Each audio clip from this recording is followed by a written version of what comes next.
হাজার হাজার কোটি টাকার প্রজেক্ট আর ফলাফল শুধু মরিচা ধরা লাইন। জনগণের টাকা কোথায় গেল? প্রিয় দর্শক, আজকে আমি আপনাদেরকে দেখাবো বিগত সরকারের আমলে একটি অপ্রয়োজনীয় রেলওয়ে প্রকল্প নিয়ে।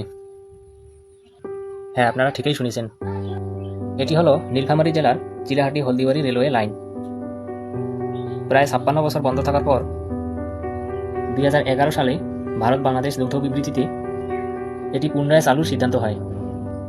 ভারত 4.5 কিমি এবং বাংলাদেশ 7.5 কিমি। 17 ডিসেম্বর 2020-এ ভারতের প্রধানমন্ত্রী নরেন্দ্র মোদী ও বাংলাদেশের সাবেক প্রধানমন্ত্রী শেখ হাসিনা ভার্চুয়ালি উদ্বোধন করেন। কিন্তু 24শে জুলাই ছাত্র জনতার আন্দোলনে সাবেক শেখ হাসিনা সরকার ক্ষমতা ছেড়ে দিয়ে দেশ ত্যাগ করেন।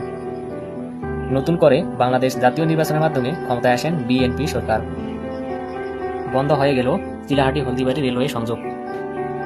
রেল লাইন পড়ে আছে, টাকা উড়িয়ে গেছে। এটাই বাংলাদেশের উন্নয়ন মডেল। সরকারের অপচয়, কোটি কোটি টাকা ব্যয়, ফলাফল শূন্য। রেল লাইন পড়ে আছে, মানুষের কষ্টও আছে। যেখানে টাকা নষ্ট হয় সেখানে ঘাস বোঝায়। পড়ে থাকা রেল লাইন সরকারি ব্যর্থতার প্রতীক। হাহাকার লাগে যখন দেখি জনগণের টাকায় বানানো লাইনও পড়ে আছে অবহেলায়। টাকা খেয়ে ফেলছে, লাইন পড়ে রেখেছে। Brilliant planning.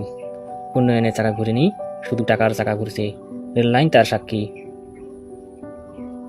শত কোটি টাকার রেল প্রজেক্ট, একটা সুন্দর পরিত্যক্ত লাইন।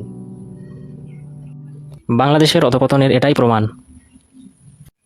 এরকম আরও ইন্টারেস্টিং ভিডিও পেতে চ্যানেলটি অবশ্যই সাবস্ক্রাইব করুন। সাবস্ক্রাইব করে সঙ্গেই থাকুন। ধন্যবাদ।